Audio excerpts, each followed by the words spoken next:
I'm Kevin. I'm Mia. And this is episode number 26. So, welcome to the show, Nathan Smock, Tracy Coble, G.W. Palmacher, Kelly Nichols, and Kyle Nunez. Thank you very much. Well, now it only says there's one in there, so whoever is still there, hi. Yeah, well, and hopefully it's not just us. I still have my top 10. I did not do a haunted, creepy subject this week because of the interview with CJ Graham, but I do have a top 10 of Halloween, of course. Spooktober. Blah. Blah. Real quick, I want to make mention of our sponsors. Yes. Stan Terrell from the Boneyard. If you need it, I'm sure he can hook you up with it. And of course, you'll notice the scrolling stuff across the bottom of the screen. Want to give a shout out to Josh Bauer from J. Bauer Art. He's responsible for the painting behind us. What are you laughing at? The replay of me. Oh. Because I'm dumb. Okay. And last but certainly, definitely, most definitely not least, Hangin with Web Show. Yes. Garrett Palmacher, Sage, Dina, I cannot express my appreciation for you guys nearly as much as I wish I could. GW and Sage, you guys didn't have to answer my call, let alone stay on with me for over an hour and get me straightened around. And I, again, apologize for making you late to your venue. But that just goes to show you how dedicated the Hangin with Web Show folks are to not just their friends, but people that they're having business relations with. It just shows you right there that there are still, this world has turned so selfish. So selfish. And no one wants to help anybody anymore. They restore my faith in humanity. They just prove right there. The whole Kitchen Killers group and the Hangin with Web Show group and that whole group there, they're just so welcoming and so helpful and so, just family. It's not like, I don't want you to be part of it, or no, this is my thing, you're toe-stepping me, or, no. Yeah. It's a big family group trying to work together, trying to promote but look, we're on the East Coast, but we're north and south, we're almost on the most north part of the United States, and they're in the most southern part of the United States. It covers that whole coast right there. Now they do have some now over in the West Coast too, but all over Australia, Australia, everywhere. Ireland, yeah. Terry over in Ireland. Yeah. Poor Terry, he's probably sleeping. Just know we're thinking of you, Terry, if you happen to watch this tomorrow. We're sorry we had to go on so late. I was like, Terry's not going to be there because it's too late for him. And it looks to me like the Facebook version of us is lagging. So what's new? Which is good for the recording. The recording does not reflect that. So it was important that I started that over. Started what over? Well. How much of it did not get recorded? Probably 5 minutes. 3 to 5 minutes, I'm not sure. So you didn't get my funny face?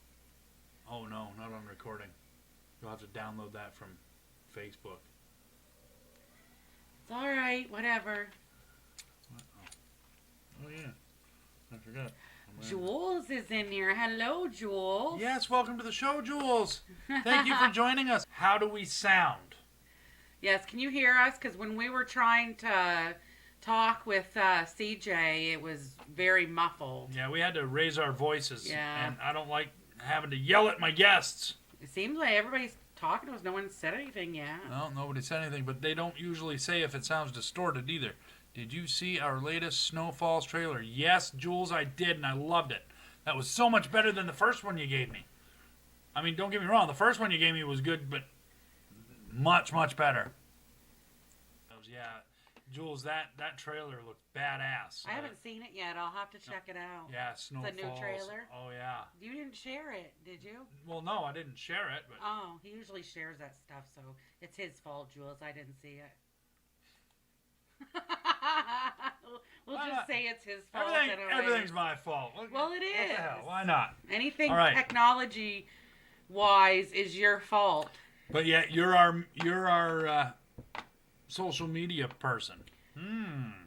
I share stuff. I make flyers. Yes, that was me that made that flyer. And that was high five. Thank you. Excellent job. I Thank you. did that.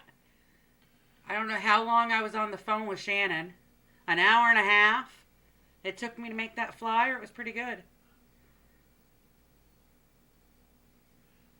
There. So much better. I would love to hear your input, gorgeous. She's got to be talking to you. Yeah, I'll have to watch it and comment on it. I thought it was see awesome. The new trailer. He usually shares it, like I said, and he didn't this time. I've also, in my defense, I've been kind of busy. Yes. I've been kind of busy. Holy, nice and loud. Okay, so what did I just do? Well, turn the knobby down now. You can turn the knobby down now. Okay, so is that a little better now? We're not as loud. Doesn't seem to be peaking over there either. So, I think all right, we're good. let's see. Nice and loud. Holy, nice and loud. Oh. I think he was correcting himself. Yeah. All right. How did you enjoy talking to CJ? CJ.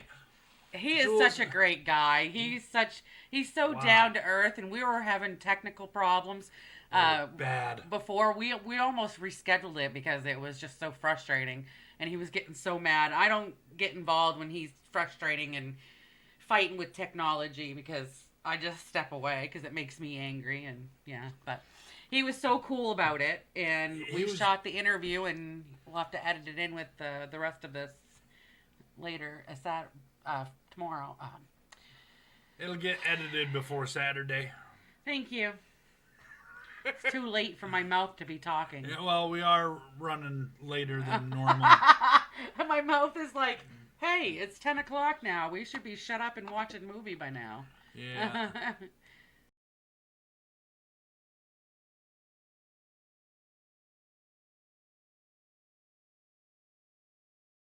So, ladies and gentlemen, we currently have, that's right, CJ Graham.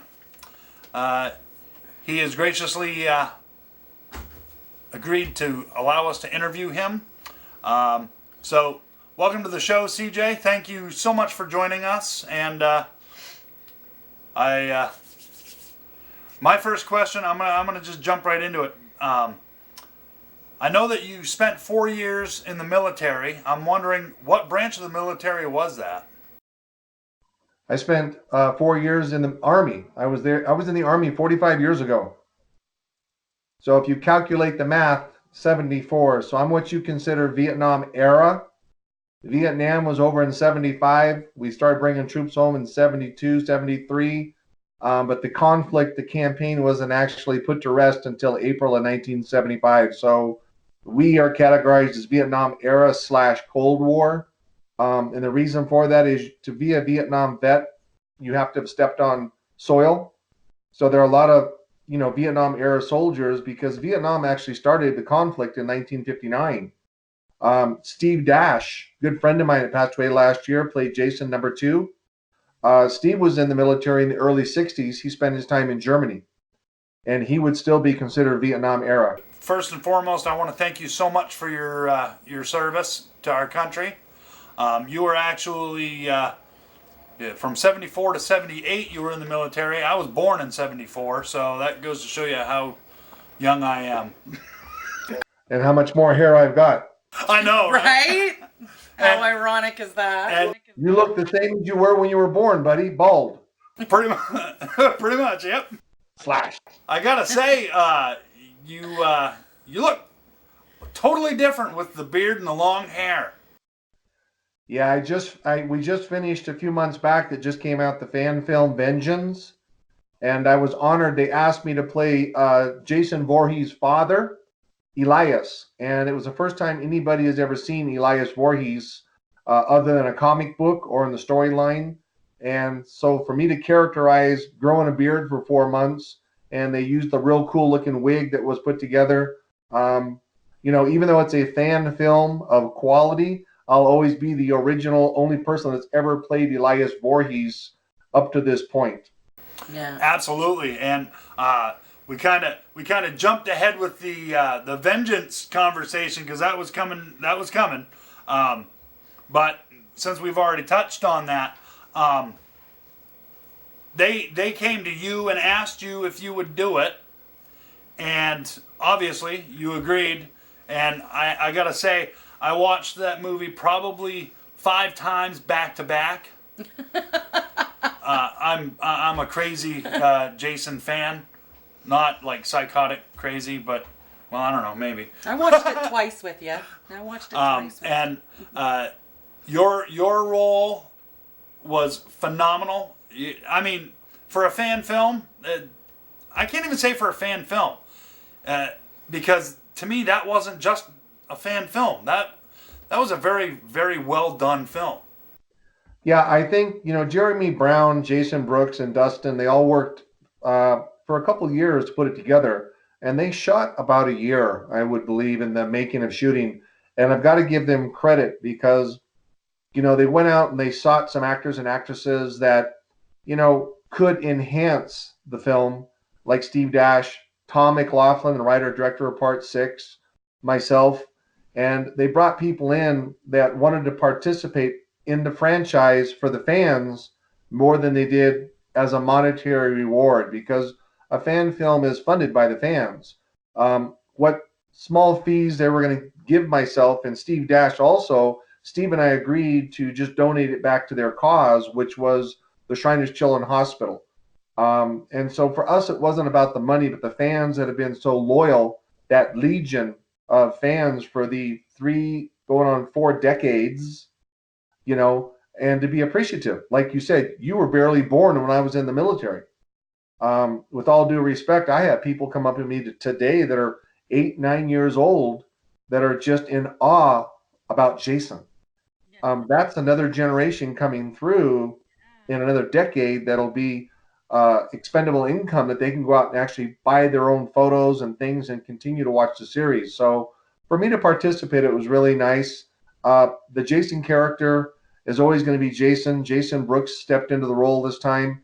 But the Elias Voorhees is a new character, and I think the fans are going to embrace it.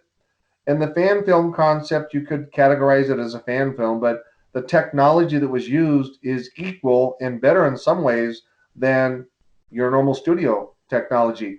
They did have a couple challenges with the first showings of it dragging audio, like we're having a little bit, and that's just technology sometimes when it's at its best. But once they get everything to mirror up, it was fine. Yeah. Like I said, I watched the film 4 or 5 times back to back, and I'd pick up all these neat little nuggets here and there. But I thought the whole film was awesome. I mean, yeah, there was a couple of things that if anybody asked me for my opinion, I would definitely there's some things that I would change, but not like change the entire. I think it was awesome that they ran with the Elias Voorhees concept, because they only touched on that subject in Jason Goes to Hell, and sorry, not sorry, I absolutely hated that film. Well, I will say that my understanding was originally I was just going to be a character in the background periodically that would be seen from a distance to keep that aura going. For whatever reason, Jeremy Brown and Jason Brooks, who worked on it, as did Justin, they decided to start writing it in, where I ended up killing 5 or 6 people. The character just grew on them as they were writing the script. Everybody can be an armchair quarterback. It's easy to talk after the play. When you're in the heat of the battle, it's not as easy. I mean, I've seen some things that I say, oh, it's too bad they missed that opportunity. But at the same time, it's not my film. That's not my decision. I was given an opportunity to step into a role. I am not the editor. However, everybody can say the quarterback should have done this or that after the fact, but neither one of us were in the heat of the battle. Well, and and you're spot on there too. I mean, Yep. I've seen comments on both sides of the fence when it comes to Vengeance. Most people received it very well.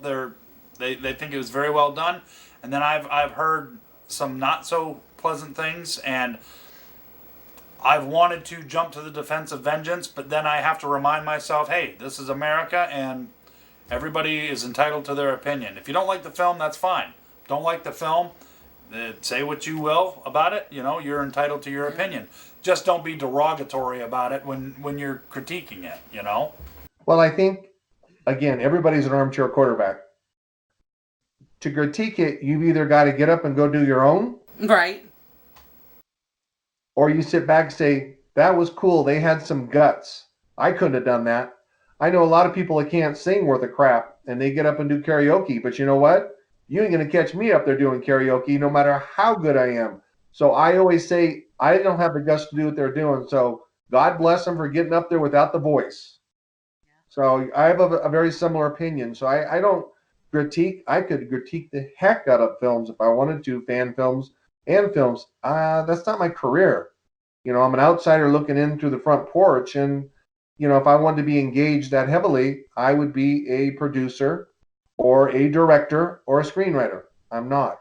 Absolutely.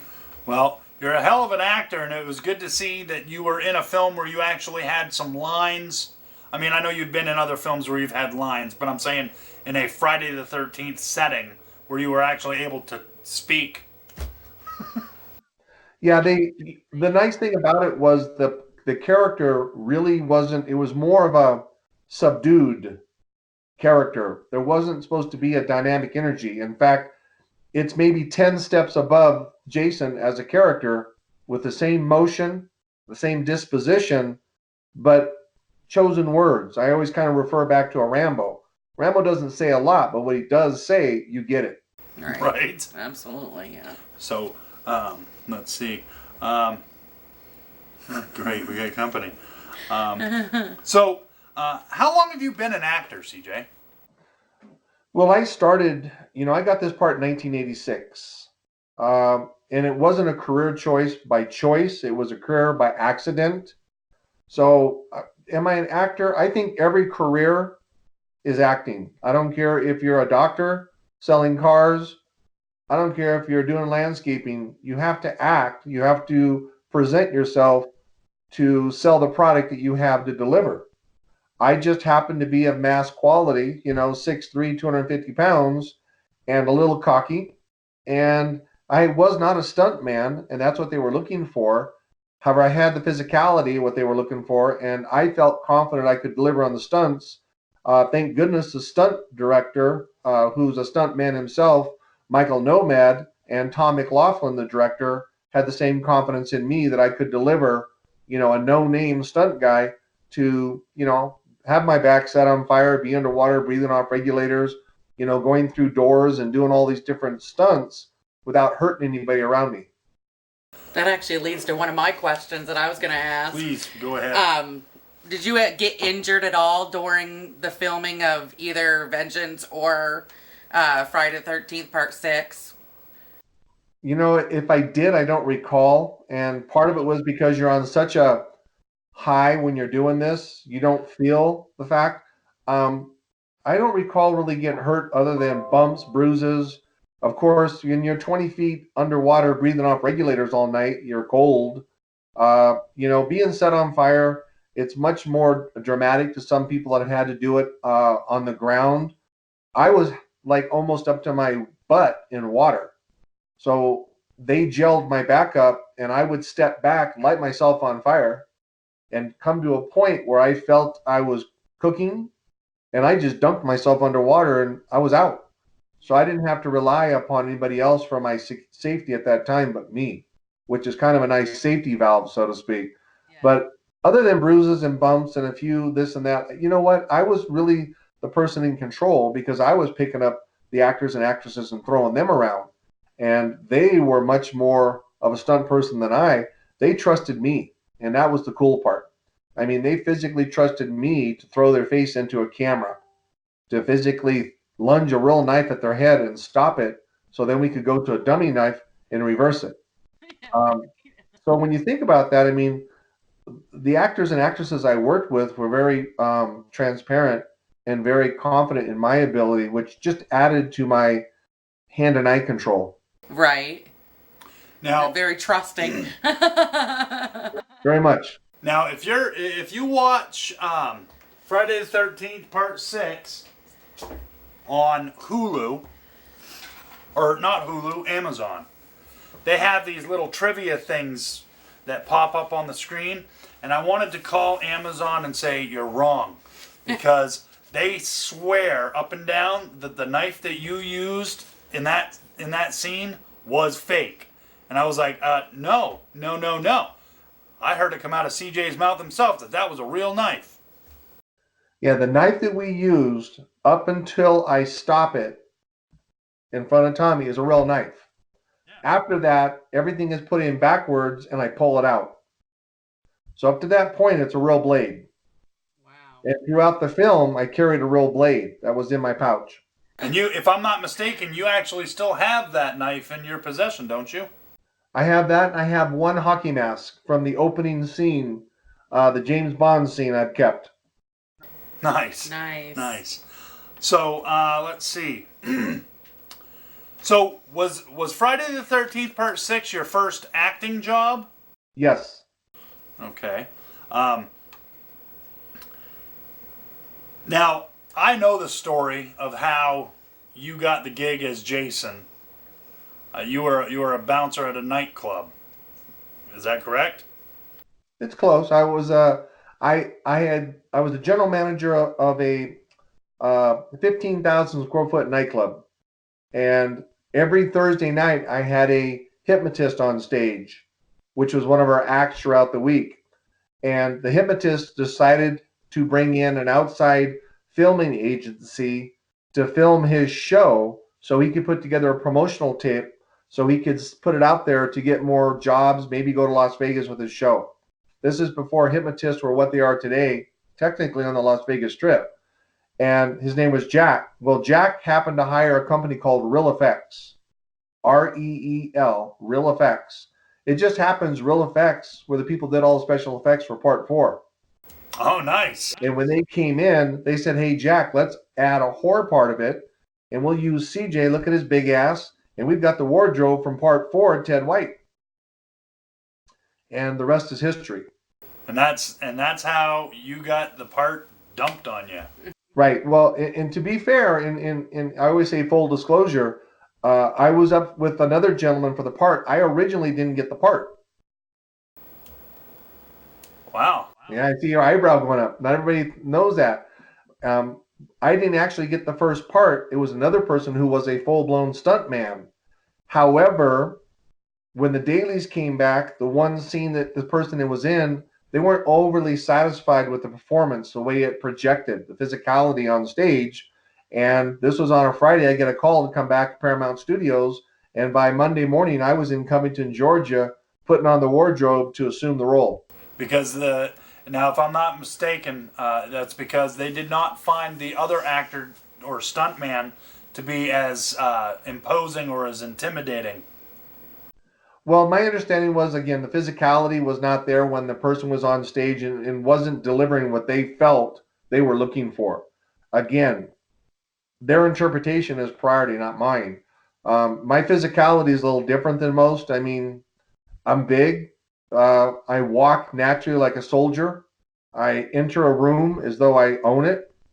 Some of that's because I'm 6'3", 250. I don't see too many people trying to step up and say, you don't own the room. Yeah, well, here's how that, and so I look at it as being one of those things. Now, the one scene where you see the paintballs hit the midsection in the movie, that's not me. Yeah, that was the original guy. That was the scene, and most people just thought, well, he's got padding on because I'm a little thicker. I didn't have padding on. That's not me. It's just he was a thicker person than I am, and that was one of the characteristics they weren't satisfied with on the imposing factor when the wardrobe was put on the stuntman and he walked, how he appeared through the camera lens. You got to remember, camera lens changes everything. You know, you may look great right now, but I put you behind a camera and you look goofy. In this case, it was a blessing to me because they weren't satisfied with the physicality of the other person after that one scene was shot. And, I got the job. That's awesome. You got another question for him, or? Not really. No? Well, I got other questions, but it's about the vengeance. If you have any more okay. about Jason So, or Friday the 13th. So, one of my questions is, what was it like to act / perform your stunts while wearing that outfit? That was the most challenging part. I always tell people, your peripheral vision is gone. So I always say, take your hand and hold it up to your eye like this, and then close your other eye, and that's all you see. You'd be surprised if you do it right now. You're going to go, I don't see anything. That's my point. All you see is 3 to 4 feet in front of you. Your peripheral vision is completely gone. And of course, now you're using all your instincts. You're not just your physicality, but your ability to walk basically blind and put your foot down in front of you and make sure that you don't trip because you don't see what's in front of you, and put that foot down with authority and walk through the role. I go back to earlier what I said about the actors and actresses trust in me to have all this equipment on and still be able to throw them around. And even if I wasn't throwing them around, like the scene with the knife is a good example. They took the mask off me, so I could see what I was doing because the shot is from my chest down. Right. When I took Darcy and threw her head into the mobile home and then into a camera lens, I had the mask off, of course. But when I was fighting inside the bathroom of the motor home, I had the mask on. So I had a good grip on her. And, she, took it upon herself to kick my ass, basically. But that was her job. Her job was to let me physically pick her up off the ground, which I did. And then she just fought tooth and nail and, kneed me, kicked me, anything she wanted to do, pretty much, until I got to the point where I grabbed her head and threw it into a camera lens. Okay. And I don't pretend to, well, maybe I do pretend to. Obviously, I've never been in a Hollywood film or an actual Friday the 13th film, but I do kind of have an idea as to what it's like to wear the Jason prosthetics because that's like my go-to for every Halloween. If you check my Facebook, now that we're friends on Facebook, you can check my photos. I've got photos of me dressed up like Jason with my recent upgrade, which the upgrade actually came from James Shaver. And I'm sure you've encountered him a few times. Well, the nice thing about Jason, and this is what I tell everybody, is anybody, I don't care if you're short, tall, medium, round, big, thick, whatever, anybody can put on the Jason wardrobe, and as soon as you put that hockey mask down, your whole demeanor shifts. You're intimidating. Absolutely. Now, see, I do every year, well, lately, every year, I've been doing local haunted woods walk around here, and because they love the Jason that I perform, and I keep telling them, as soon as that mask goes on, don't talk to me because I'm not going to talk to you. I don't care who you are. I don't care if it's an emergency. Don't talk to me because I will not speak to you. But it's a true statement because when I do photo ops at conventions and people come in for the photo op with me, they're in awe, number one, because my wardrobe is 100% spot on. Size-wise, I'm the same. So here we are 30 years later, and I can still stand there side by side, and you've seen some of my Facebook postings.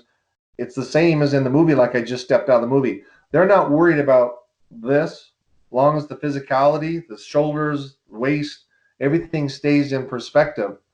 But when they come in, I don't talk. Sometimes they'll try to say something to me, and I just look at them. Now, my eyes are blacked out, just so you know, so they can't see my eyeball. Oh, wow. So they see these blacked out eyes and nothing else, and they're trying to. And what I usually do is take one of my hands, and I've got pretty good sized hands, and I put them on that shoulder and bring them towards me for the photo op, and they kind of just go, "Holy shit," because I don't want to stand there like a cutout. I could be smiling behind the hockey mask. You'd never know. but I don't break character. So when the mask comes down, anybody, boy or girl, again, tall, short, they go into this transformation. They really become that person of scary authority, Jason. And that's cool because that shows how people perceive Jason, that Jason is unbreakable. And for some people that may not feel as strong, they put that mask on for Halloween and they just become a different person in a positive way. I mean that respectfully because it's an opportunity for them now to become the aggressive stand-up person they may not be normal wise. And it's no different than when they put on any other mask, any other costume. You ever notice when somebody puts on a Batman costume, their whole demeanor changes. Yeah, Yep. absolutely. You become, because that person is your X-Man or your Marvel's hero that you emulate, and when you put the wardrobe on, they emulate you. Well, look at cosplaying. Look how much of a big business and industry that is. It's become huge. There's Comic-Cons all over the world now. You know, And he probably goes to 98% of them.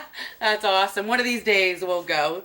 See, he does more of the Jason Friday the 13th stuff. That's why he's doing most of talking, because this is his topic. He's like in total awe right now, just talking to you at the moment. And you know, I'm not. And I thought for sure I was gonna have one of those fanboy moments where I just kind of freeze up and I can't say. and it's not like that at all. I'm not having a hard time at all. That's why he's got the 20 questions, and I think I might have 3. So I was like, go on, just keep going, just keep going. But one question I do have is that the buzz about keeping the Friday the 13th going again, like if they took off with it again, what direction would you want them to go in? Would you like them to keep going with the father in the picture and stuff? I think that was a cool introduction to the story. That was awesome right there.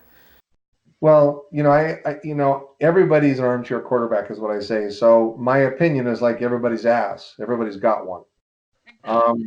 I mean that respectfully in the sense that I'm not putting myself down. I think if they go into it, number one, they need to come to an understanding between Mr. Cunningham, Mr. Miller.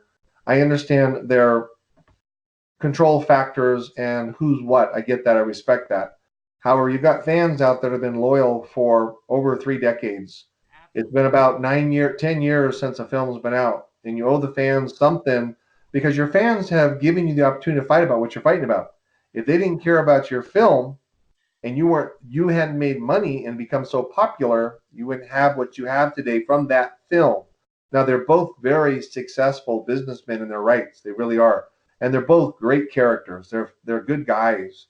But at the end of the day, I think we've forgotten, or they've forgotten, that without the Friday the 13th fan base, the success of the franchise wouldn't be there. So even if they come together temporarily and do one, put it out, put the money into a trust until you're done arguing about who owns what. At least the fans get what they need is what I call a B12 injection of Jason. All right. So as far as the direction, I think they should go back to what it was. I did appreciate Vengeance going back into part 6 and then filtering through what part 7 could have been so they could continue the series in a logistical way. But again, it's easy to be an armchair quarterback. I mean, if I was in charge, we'd shoot 3 of them all within an 8-month window. I'd use the same Jason for all 3 of them, change out my directors, my scripts, get them all shot done, get one out, the other 2 edited, they'd be on the shelves for the next 4 years to be distributed, like a Harry Potter, with some continuity between them. Make sense? I wouldn't change the Jasons because of the physical size. You want to maintain some continuity in that phase, but different directors, different scripts, but they all have to connect.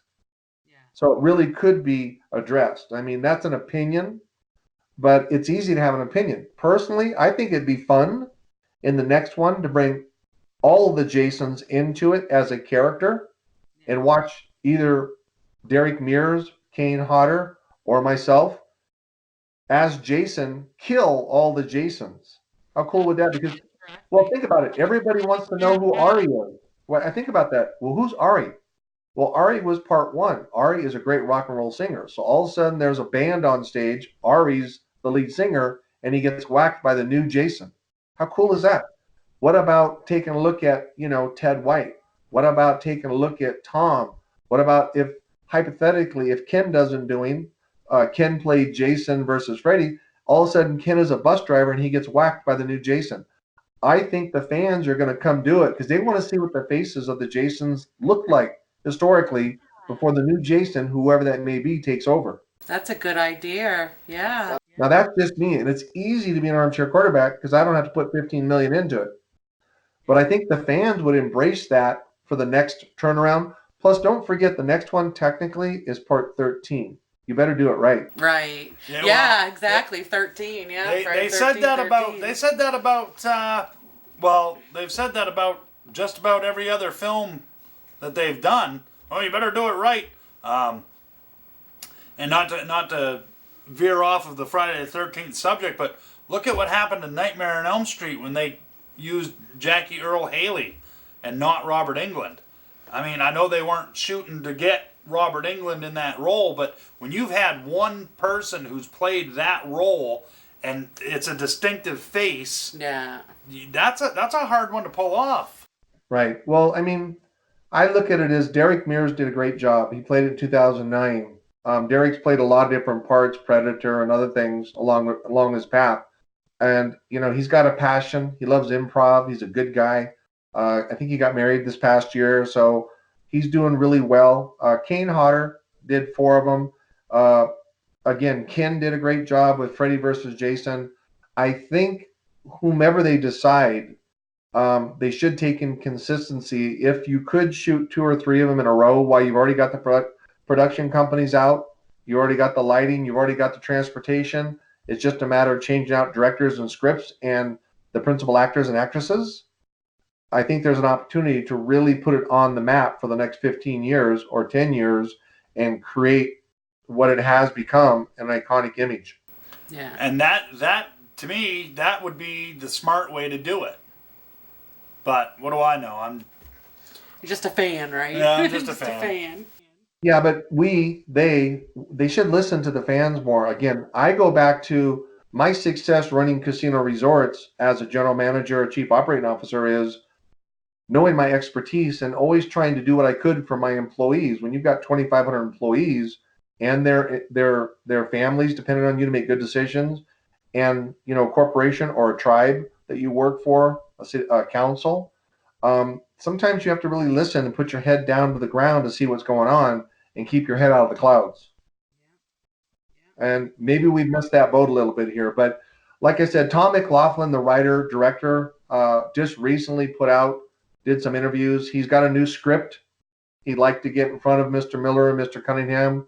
I find it intriguing. He's been working on it for a period of time. It's actually he'd like to do it at Camp Crystal Lake, but in the snow. He'd like to do it with, and I'm not sure the specifics. And over the last year, he's talked to me on and off about it. But he's made it quite clear he thinks the best of all the Jasons. But if I felt that I could do it, he'd like to use my physical structure again because the continuity issue going into where he'd like to go with it. He's also made comments that he thinks the murders and everything being shot in the snow and with the ice would just be gory. And if you're looking at just throwing this out there to you, because I was supposed to have Tom on the show too, but he hasn't had a chance to get back to me. And I planned on touching base on that, on the subject of the film that he's referring to. No better place than Aroostook County, Maine, if you want snow footage. And I think that's what he's looking at. I understand there are some people that are, have now latched on that ice concept. Tom was the first one a couple months back that came out with it verbally. And I know sometimes they don't like to do that because everybody latches on to the idea, which is fine. Again, Tom's a great guy. And if he could shoot another one, since he did part 6, part 13 would be a good one to add to his resume. If Derek Mears was called up again, I think he'd do a great job. I think Kane Hodder would do a great job. I don't know if Ken would be interested or not, to be quite honest. Ken, I don't know if you know who he is. He's out of Vancouver, BC. He's 6'6". He's a big man. I know who Ken Kersinger is. And I didn't know this, but Ken told me about a year ago that when he shot it, they also put him in a 2-inch platform, so it made him 6'8". And I didn't know why he would look so big, but it was because they put a 2-inch shoe on him. Oh wow. Oh wow. And this is nothing against Ken's performance in Freddy versus Jason, because he did what he was told to do by the director. And again, I'm just a fan, but I think that they should have given Jason a more, or should I say, a less lumbering aspect to him. They just, I don't know. I didn't care for the way that they just made him seem like a big dumb lug that's just killing people because Freddy told him to. Well, I mean, again, King did a good job. He took ownership on it. Derek Mears did a great job, of course, in 2009. I've always been fortunate because part 6 is in the middle of the series. And at that point, I was the biggest Jason, so I didn't have to walk in anybody's shoes. They had to walk in mine. So I've always been in a good position. I'm the only Jason that has a James Bond opening. I'm the only Jason that has a Rock and Roll Hall of Famer doing the music, Alice Cooper. I'm the only Jason that comes back to life like Frankenstein. And I'm the only Jason that has a Batman utility belt. That's a Batman utility belt. Is that what that was? That's what I call it. It's a utility belt. I was in the military. True.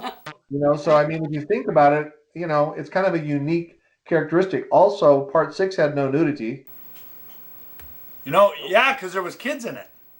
No nudity. It was straightforward. There was a scene in the mobile home, but there was nothing banging around. And if you think about it, when you look at part 6, there was a little bit of comedy in it too, kind of a Abbott Costello, but didn't make fun of Jason. It was still serious business. Right. Yep, and that was part 6, I believe, if I'm not mistaken. Part 6 was the only one of the series that didn't have nudity. It was also the only one that actually had children in the film. True. And I've had conversations with other Friday the 13th fans that say that they're like, well, why didn't Jason would have killed those kids? I was like, no, I don't think so. I don't think Jason would have ever harmed a kid or even an animal. Well, you're not old enough to watch Frankenstein of the 60s, but if you go back and look at the Universal Monsters, when Frankenstein goes to the riverside, the little girl hands Frankenstein a daisy, and he just looks at it. Frankenstein doesn't hurt children. Jason doesn't hurt children. Jason hurts teenagers that are acting stupid. Yeah. So, I put a little flavor on it. You think about it, it's no different than looking at the girl, Courtney, and, she pulls the covers over her head. Jason just looking at her curiously, just as Frankenstein was looking at the flower given to him by the girl alongside the river. Yeah. Yeah. Okay, let's see. My next question is, what was the most difficult part for you to shoot throughout part 6? I don't have a difficult, because for me, everything was fresh and new.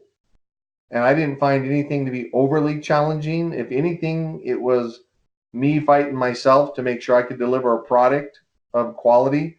I did not realize, 30 years ago, the importance that it would bring upon with that hockey mask, the image worldwide that would become. I always tell people that if I went to India and showed them a picture of Tom Cruise, they go, "Hey, Tom Cruise." If I showed them a picture of C.J. Graham, they go, "Okay." But if I changed my picture and turned it around to the hockey mask, Jason. Yeah. Now, see, I would have guessed that your answer would have been anything concerning you being in the water or on fire. You know what? It didn't faze me. I was cocky. I was badass. You were just excited to do it. You're like, yeah, I want to do it. 28, 29 years old. I can do this. I'm Superman. What do you need? There's absolutely no question in my mind that you definitely delivered, CJ, and then some. Thank you. So then, working on Vengeance, what was it like for you to work with Steve Dash? Well, I mean, until Steve, in fact, I spoke to Steve a week before he passed away, maybe even less than a week after he'd had his leg removed, and he was a little delirious in the hospital. But for me, it was fun. We didn't work on set the same time. When you do most films, you're kind of in passing. He shot his part in Florida. I shot my part in Seattle. Oh, I thought you were in the same room together. No. There's a scene where he hears Elias Voorhees behind him, but if you take a look, it's just a shadow. Oh. Movie magic. Movie magic. And being a videographer and an editor, you'd think I would have picked up on that. Yeah, exactly. Movie magic. I just assumed that it was Elias standing behind him. Well, it is, because the actual wardrobe is mine. It's just a shadow of a person that threw on the wardrobe to give that shadow effect. Well, that's like giving away the secrets to a magic trick, Can't tell you all the secrets. Well, that's all the questions that I had. That's all that I've got. I'm too. sure by now That's he's done. it. He's just about. He probably fed had up with enough of that. us. Well, him in a ways. He's the big mouth when it comes to Friday the 13th. My pleasure. You guys, look, I appreciate you guys having me on the show. The fans, I appreciate you guys being fans. I'm humbly appreciative. I will tell you that, we've lost a couple Jasons in the last 4 years. Obviously, Richard and Steve, they bled, not to use blood pun intended, but they bled fans, just so you know. They were very, and I'm speaking for both of them because I saw them on a regular basis. They loved the fans. Richard was a great storyteller about this movie. Steve Dash will tell you what you don't want to hear. He'll tell you to go piss up a rope. But I'll tell you right now, they've all been part of this iconic roller coaster because of the fans. Again, without the fans, we wouldn't be having this conversation, So I do send out a thank you very much humbly to, them backing us, supporting us. The Legion has become hundreds of thousands of people around the world. I only do a few shows a year. I retired a couple years ago from running casino resorts. Maybe half a dozen. They're out there, like you indicated. They're everywhere. But I kind of pick and choose where I want to go because, when we get done here, I'm going to go feed the horses for the night. I've got to take care of them, and I've got other obligations now that I get to relax and have fun. But I did get a chance to go to London this year. Shortly, in a couple weeks, I'll be going to Tampa, Florida, Spooky Empire. There's some beautiful conventions out there that really embrace Monster Mania, Texas Frightmare, Days of the Dead, and the list goes on. And they keep developing. The cosplay has become so huge that Comic Cons have crossed over to Comic Cons /cosplay /tattoo shows. And the nice thing is, it's become a great big embracement of an environment that different people cross over and enjoy. So for me to be part of that culture, I appreciate it. Well, maybe someday before I die, you'll make your way up to Maine. Next week this week I'm going to Canada. Hamilton Comic Con. It's probably within 200 miles of you. Yeah, don't put it out there because your fans are going to call your bluff. Right.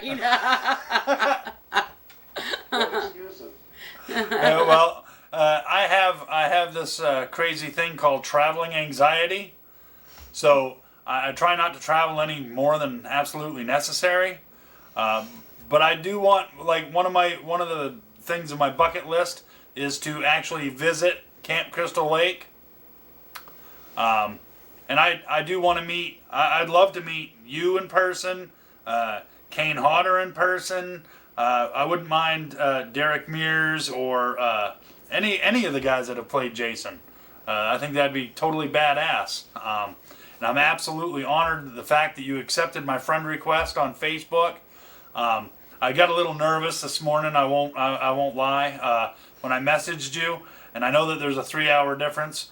I got no response, and I was like, maybe I should text Ruby just to be safe. It's all good. Well, you guys both, thank you for inviting me to your show, and continue to grow that fan base for everybody, okay? And you have a great Halloween. Stay out of trouble. Hopefully I'll do you justice when I dress up as Jason, and hopefully I'll make you proud. You do a good job, Grasshopper. Thank you, sir. Bye-bye. Bye. I want to make mention of this month's drawing. Yes. Yes. this month's drawing is sponsored by, that's right, Stan Terrell from the Boneyard. Because Stan's the man. Yeah, it is the truth. And nothing but the truth. He does locally, he does snowplowing Maintenance. and maintenance and carpentry work.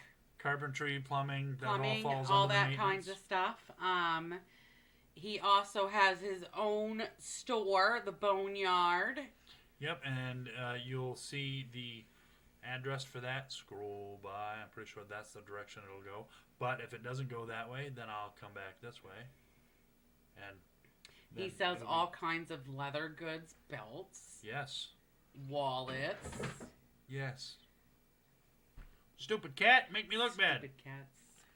Dirty cat. Dirty cat. That's smelly cat. Oh, it's smelly cat. Smelly. I'm probably going to get kicked off of Facebook for singing it. I'm gonna edit this Smelly part cat. out. Smelly cat. Okay, so this month's drawing is sponsored by Why the don't you Boneyard. just edit me out then? Just like cut me right off. Just get this. So if you watch the show in another episode, and this yeah. part right here is just a blur, it's because he's officially kicked me out of the show. He keeps slowly pushing me, and pushing me that pretty soon I'm just gonna be not here anymore.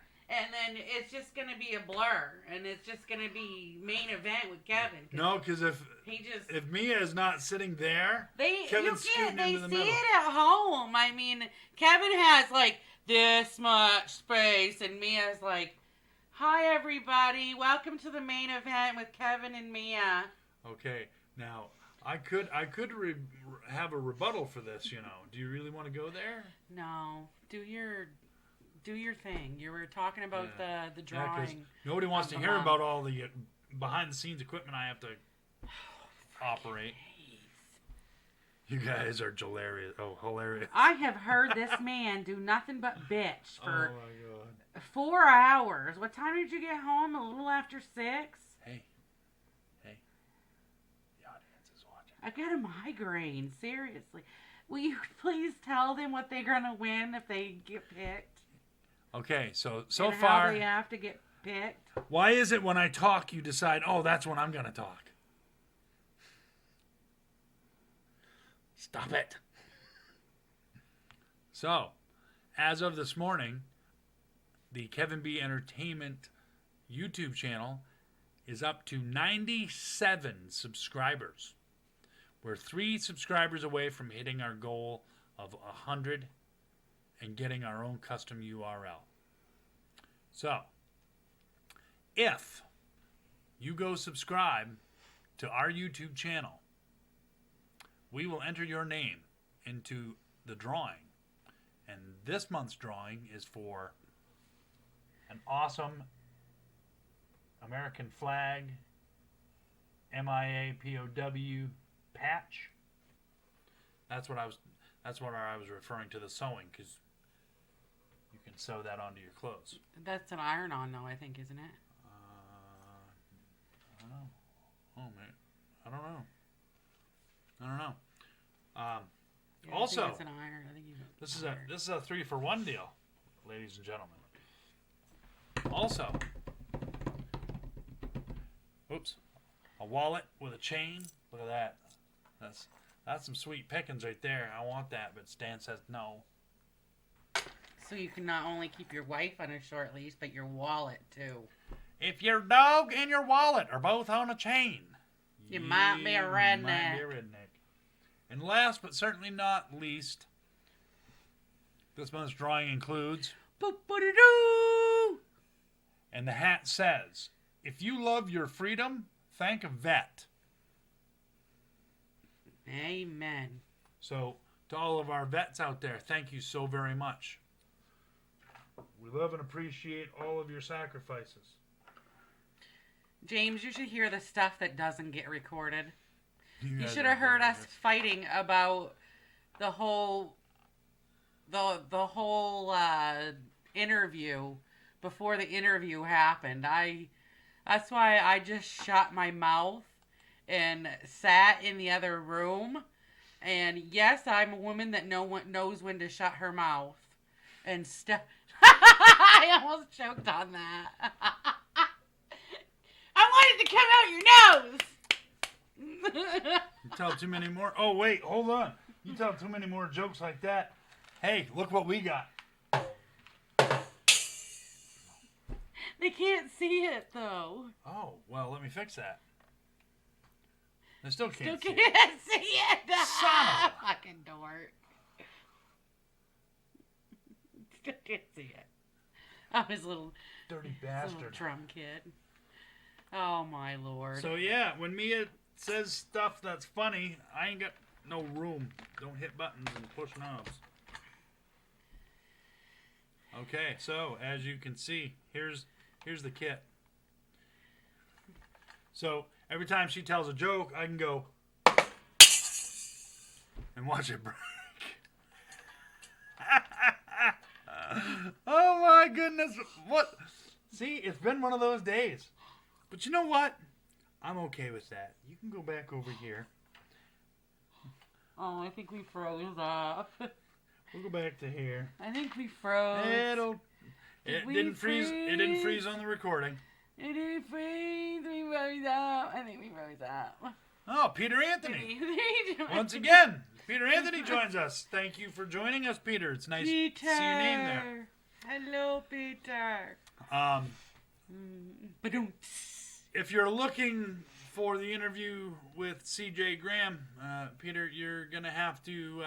Wah, wah. No, we did it. It's We just did not the interview. live. It was a success. Thanks to Hangin with Web Show Media Group. Yes. It was an awesome interview. We just could not do it live, and it will be I'll have to airing edit it on in. Saturday. It'll be airing Saturday at 6 p.m. on the Hanging with Web Show Media Group page. YouTube Look for channel. the links on the YouTube channel. Shh. It's their YouTube channel. And you should go there and subscribe as well. Because the Hanging with Web Show Media Group is like a whole network of different Hello, stuff. children. What's up, Daddy? Ooh! Ah. Any way I say anything is going to sound bad, so I'm just going to shut up. Yeah, we got a mad Cuban in the house. Out of you, it just sounds gay. Out of me, it's just... Oh my gosh. Can't wait. Saturday, 6 p.m. Make sure you put link on Facebook. Absolutely. Yes, absolutely. We'll be sharing the heck out of the link. Oh, yeah. Yes. I've got to edit my guts out as soon as I get that Yeah. footage. You do what you do. Well, I'm going to have You no choice. do what you do. You do what you do. Um, do what you so, do. What you do. That would be awesome, Peter. He said put it on the Vengeance site. Oh, Yeah. see, It was a very good interview. It was really good. I was going to ask, I thought maybe if I advertised too much that I'd get yelled at. 99%. I can get it on. We like to help those who helped us. Absolutely. I'm old school. Oh, Good my for you, word. Peter. Good for you, man. Definitely. That's- We're all old school. We're... I wish that the rest of the world could follow suit with all of these groups that we're parts of. Yeah, you help each other. You know, I mean... It's a community. Where would we be? Where would anybody else be without the fans and without the little people that help other people along? Well, You thank know? you, James. I'm glad that you're enjoying the show. I don't know what the quality is of the show for you guys watching it on Facebook. I'm looking at it on Facebook, and it's jumping and skipping and stopping. Yeah, But- it's going perfect for us on here. Usually, what we do is we cover our sponsors, and we'll have I have a topic that I usually talk about. Usually, where it's a month of October, I've been talking about spooky and creepy stuff. Like last week was the spooky places in Maine, haunting stories in Maine, and I love that. I like going back and watching that, and I don't. I have to go back and watch the show. right, because I but have it's to edit enjoyable them, to watch it again. I usually go on after the show and watch what we've done. That's usually the first thing I do. But I put visuals up there with the stuff that we do. Like I shared pictures of the places that we were talking about. And last episode, if you haven't checked it out, go on Hangin with Web Show page now, and check out our episodes. Our other episodes are all on Kevin B, though, aren't they? All of our, yes. Our past episodes. And just to give everybody a heads up. And I do a top 10, and I have not done my top 10 yet. So. And I also do an inspirational quote of the week, which... He's very inspiring when he wants to be. Not just perspiring. The 15% that he's inspiring, the 85% that he's a dickhead, but no. Wow. That escalated quickly. Yeah, that was kind of mean. No, you're dude. not. You're good. Guess I'm going to have to start living up to that. No, please don't. I was kidding. What was I saying? I don't know. I'm supposed to... I can't keep track of what I'm going to say and what you're going to say, too. I just can't do that. I have a hard enough time keeping track of what I'm going to be saying. Or I was thinking about what I'm going to be saying. This brain, you know. I was actually about to respond to James Shaver. He says, I love live shows like this. The video presentation makes it more enjoyable to watch than just audio. Well, I'm an audio visual kind of guy. In your face. Yeah, I mean, I don't necessarily enjoy being in front of the camera, but I like to get people's attention with different visuals. And I'm surprised that I've held the attention of 3 people as long as I have. We're doing good. Yeah. We had to have some content to go with our interview, so we were like, we'll just go live for a little bit and see who we get. 99%. I can get it on. We like to help those who helped us. Absolutely. I'm old school. Oh, Good my for you, word. Peter. Good for you, man. Definitely. That's- We're all old school. I wish that the rest of the world could follow suit with all of these groups that we're parts of. Yeah, you help each other. You know, I mean, It's a community. where would we be? Where would anybody else be without the fans and without the little people that help other people along? Well, thank you, James. I'm glad that you're enjoying the show.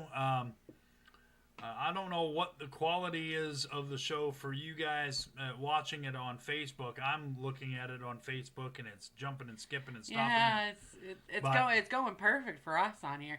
Usually, what we do is we cover our sponsors, and we'll have I have a topic that I usually talk about. Usually, where it's a month of October, I've been talking about spooky and creepy stuff. Like last week was the spooky places in Maine, haunting stories in Maine, and I love that. I like going back and watching that, and I don't.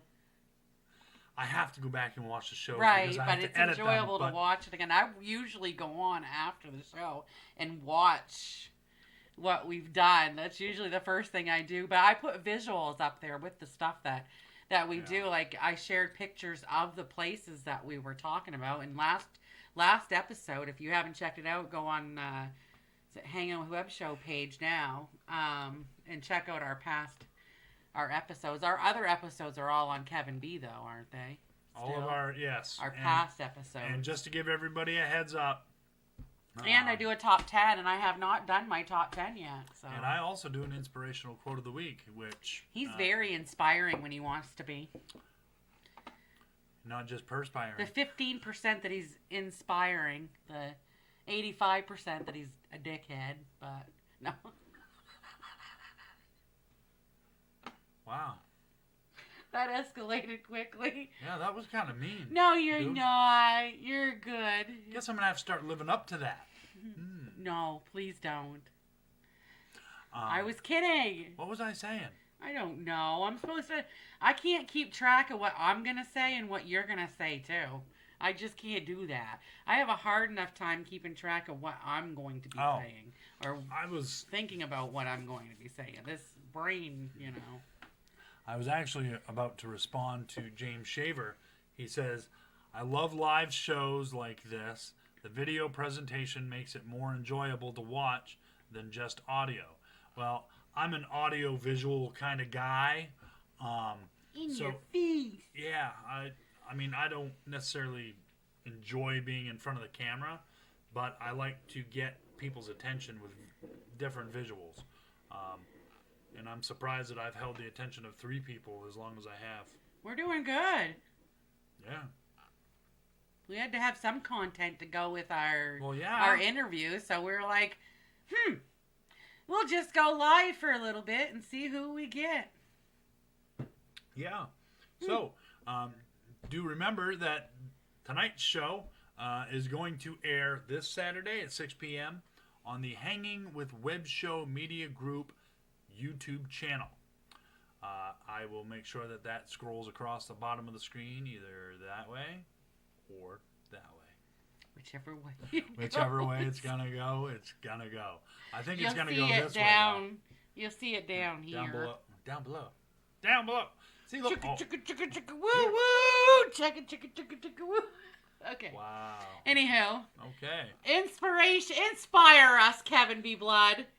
If Kevin gets naked, I'm leaving. If Kevin gets naked, Peter, I'm fucking leaving. Anyway, inspire people. Okay, ladies and gentlemen. Hold on a second. Peter made me cry on that one. Peter made me cry on that one. If Kevin gets naked, I'm fucking leaving. If Kevin gets naked, Kevin's fucking leaving. How's that? I'll stay if Mia does. No. Oh, James, you're awful. Okay, so my inspirational quote of the week is, winning doesn't always mean being first. Winning means you're doing better than you've done before. And that was actually not my own quote. None of my quotes are actually mine. I wish I was that smart. This one was from Bonnie Blair. Winning doesn't always mean being first. Winning means you're doing better than you've done before. Yep. Well, what if I want to be first? Well, if you ain't first, you're last. Well, what if... Think about that statement well, for if you just ain't a second. First, What you're movie? last. What movie is that a line from? Oh, I can't remember. If I ain't first, you're last. I should know it. Oh, it's got Will Ferrell. Yeah. Race car. I'm getting there. I know everybody at home are going, come on, Mia, you can do it. I hope that she's not burning out everybody's speakers. Talladega Nights. Yep, the story of Ricky Bobby. Yeah! Yeah! With the Ricky Bobby. If I ain't first, you're last. There we go. That's got to be one of the dumbest things I've ever heard in my life. No, don't break. You're going to break your damn drum set again. I can do the better sound effects with my mouth than you can with that drum kit. Oh, wait. You need your little tiny one, your little finger one. That'll... There. All right, my top 10. Oh, wait, you need a drum roll? Okay, hold on. No, I'd like my Mia's top 10.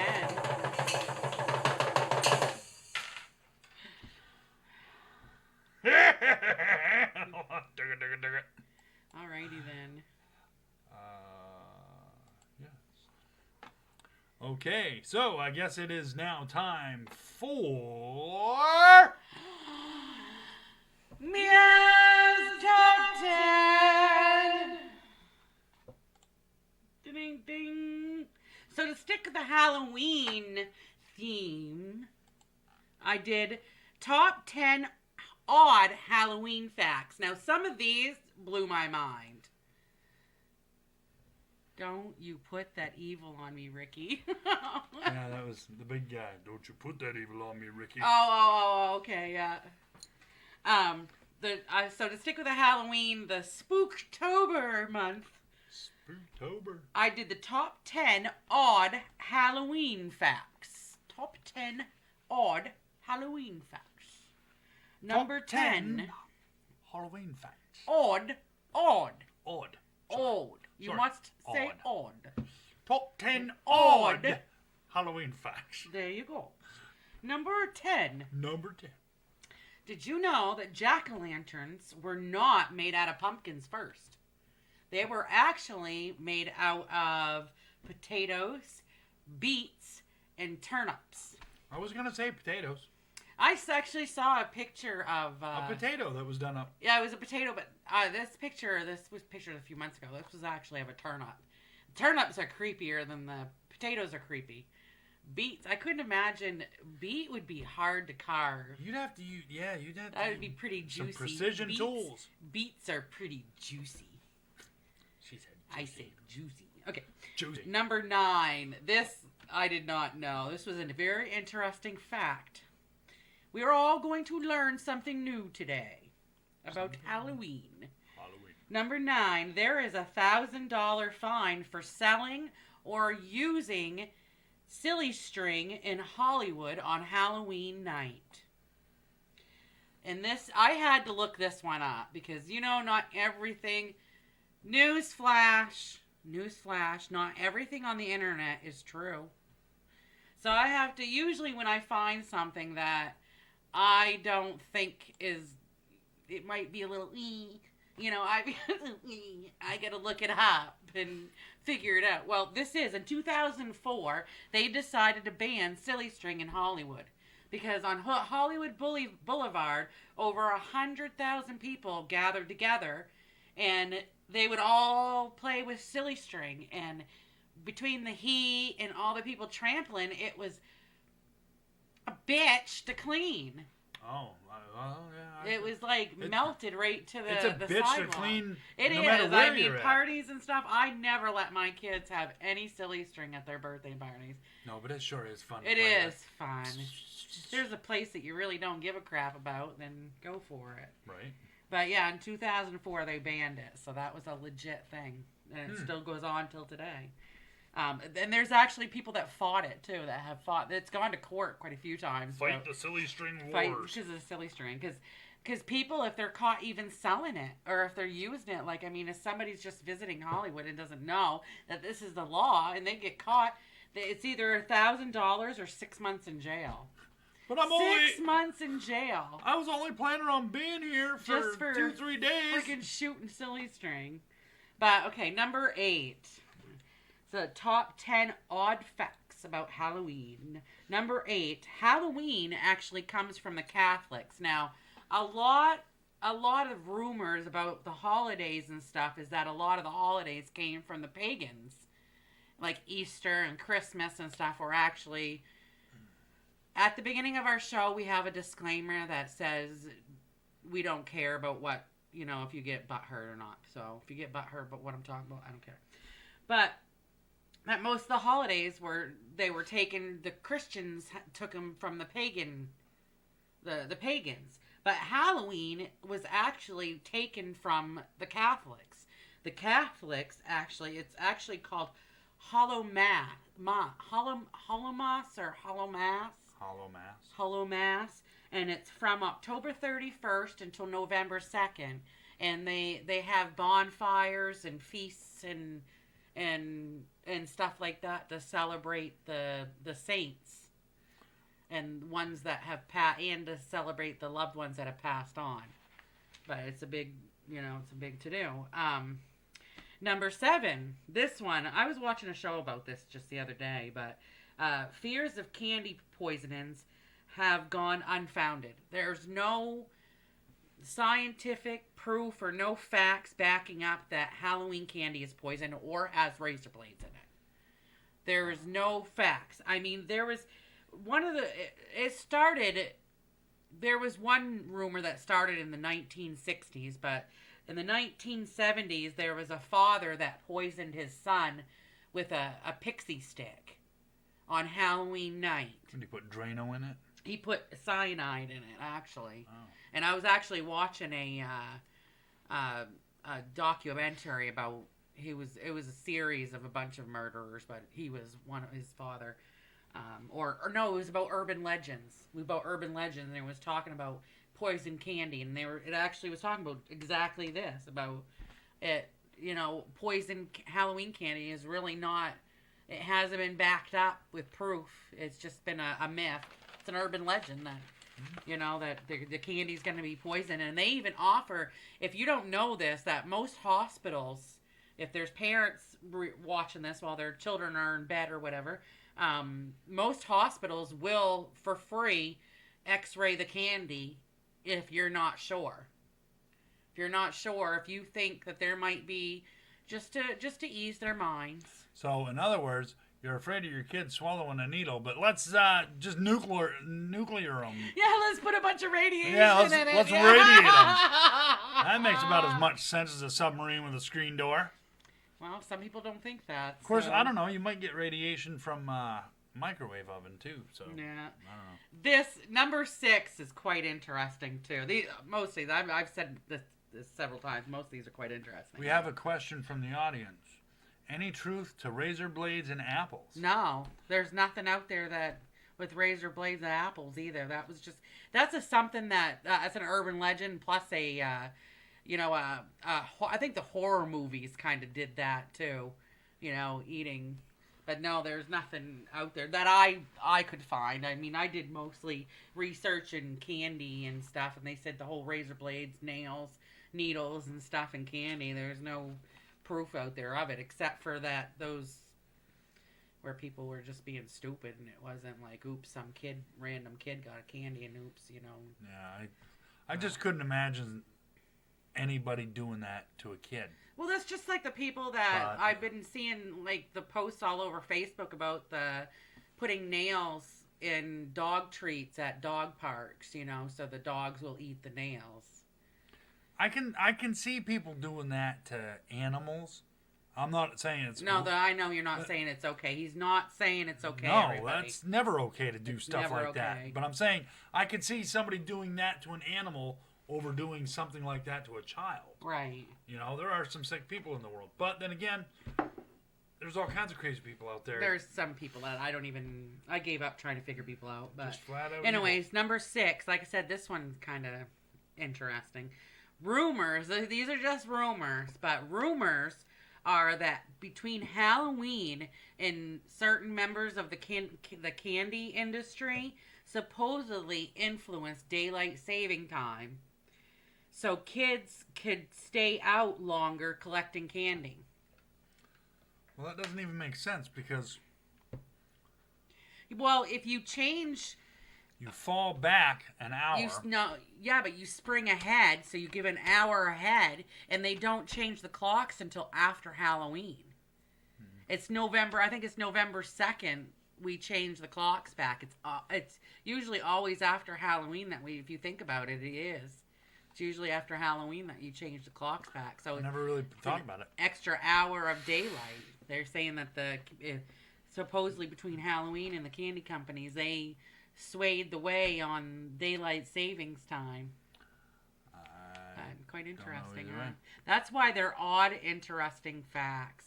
Daylight savings time is stupid. I mean, that's like there's a couple states that don't even do it because what is it, Idaho? I think there's some place where where they raise a lot of cows. Should be Tennessee.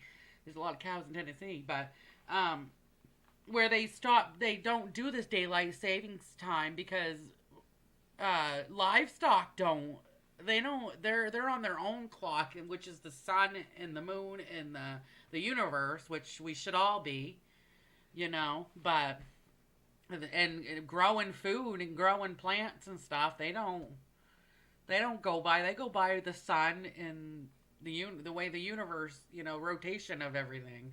Yep. But okay, number 5, candy corn was originally known as chicken feed because corn was normally used for chicken feed. Right. So the maker of candy corn, he first called it chicken feed. Okay. Instead of candy corn. Okay. But chickens don't eat candy corn though. No, but there was like the corn. They thought about the corn, but then they went to chicken feed because chickens eat corn. Oh. Okay. So. That was number what? Number 5. Number 4. Versions of trick or treat dates back to the medieval times, But right around 19, no, that's a different one. I'm going ahead of me. Hold on. Woohoo! Back her up! Back her up. Me. Number 4. Number 4. Versions of trick or treat date back to the medieval times. They were called, it was called guising back then. Like young children and poor adults would put masks on and stuff, and they would go door to door during Halloween for food and money, begging for food and money, and in exchange they would sing or say prayers Or do a little dance. or do a little jig, and they'd get money. But it was called guising back then. Huh. In the medieval time, it was called, they were guising. I've yet to hear the words Sam Hain come out of your mouth. It's actually not pronounced that, but we'll get there. But it's coming. Number 3, Halloween. Did you know this? Okay. Halloween, well, trick-or-treating as far as Halloween goes, died out in around 1947 during the World War II, because sugar was so scarce and rationing. That was the Great Depression. I mean, there was everything was so scarce back then anyways. But sugar, so they didn't make a lot of candy then. And it wasn't until the Peanuts comic strip came out, and It's the Great the Pumpkin. Adventures Charlie of Ozzie and Harriet and Jack and Jill book and stuff came out. They brought back the trick-or-treating. I could see the Peanuts because, the ghost costume. So, number 2. Number 2. Samhain, as it's pronounced, Samhain, is what you were trying to say. Sam Hine is, I think you were trying to say. I said Sam Hain. Sam Hain, but I actually looked up the pronunciation of this too. And it's pronounced Sawin. SOW-WIN. Sawin. Or Samhain. Alrighty then. I got learned something. Sawinophobia The fear of Halloween. is the medical term for the fear of Halloween, because Samhain, that leads me to number 1. Number 1. You want to do number 1? Number 1. The number 1 top 10 is Halloween in the early 1900s was changed from Hallows Mass, like I was talking about. What was it, number 1, I think it was, or number 3, the Catholics' holiday, the Hallowmas. They actually changed it in the early 1900s to Samhain. And like I said, they would have the same ceremony. They just changed the name. They would have big bonfires and feasts and danced and celebrated the dead and the change of the seasons too, and the wasn't change. it? Yeah, the summer, the winter, the fall solstice, the ending. It's not just the celebrating the dead. It's the dying of. It's the harvest. The dying of the plants, everything like that is all celebrated. Yep. Because the life and death and trees, especially trees in northern Maine. I posted something the other day about, I said, be a tree. Especially be a tree in northern Maine. Our trees, right now, they're losing all their leaves.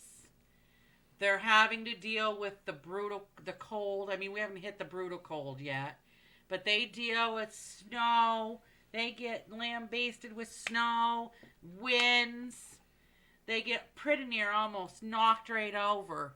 But then comes springtime, guess what?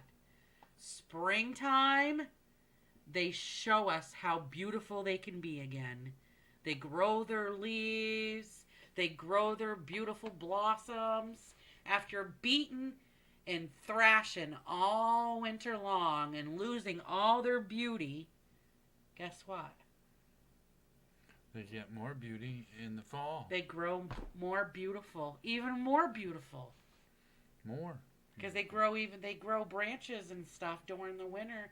When the spring and the sun comes out, they grow even longer branches with more leaves and more Pretty. beautifulness. More pretty. Be a tree. Be a tree. That sounds like a good way to end it. Be a tree. Yep, I'm gonna be a tree and leave. Be like a tree and leave. I'm gonna make like a tree and leave. Make like a tree and leave. Make like a tree and fall We're down. gonna get the trunk out of here. That was a good one. Don't bark at me, mister.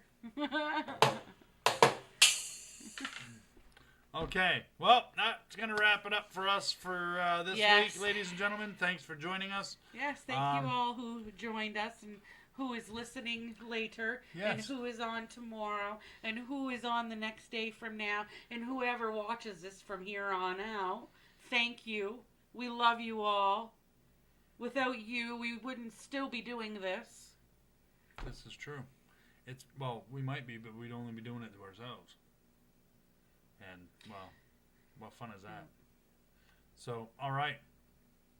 We're like a Brad Rash. We will never go away. Oh, I will go away eventually, but this was fun. Remember, Wednesdays live at 8 p.m. Eastern Standard Time. Yes, and If we're not having technical difficulties. yes, as long as I don't try to do any interviews, the technology problems It's are the only problem. decreased. Yeah, it's only when we have we tried to do interviews. Well, I mean, if we paid for that other service, if we were paying for that, we would have been able to pull it off without a problem. But anyway, that's neither here nor there. Yes. So check us out on the Hanging with Web Show Media Group YouTube channel. I'll put the web address in the crawler at the bottom of the... How do you do? Not like Knight Rider. Chicka chicka woo woo. So yeah, thanks for joining us, and we'll catch you guys later. Oh yeah, by the way, that's the Hanging with Web Show Media Group YouTube channel, 6 p.m. Eastern Standard Time. Saturday. You can catch Saturday the rerun. at 6 p.m. the rerun of this show, with the CJ Graham interview. which will be edited into this show for your viewing pleasure. So until then, ladies and gentlemen, See you on the flip side. thank you for joining us, and we'll catch you guys next week.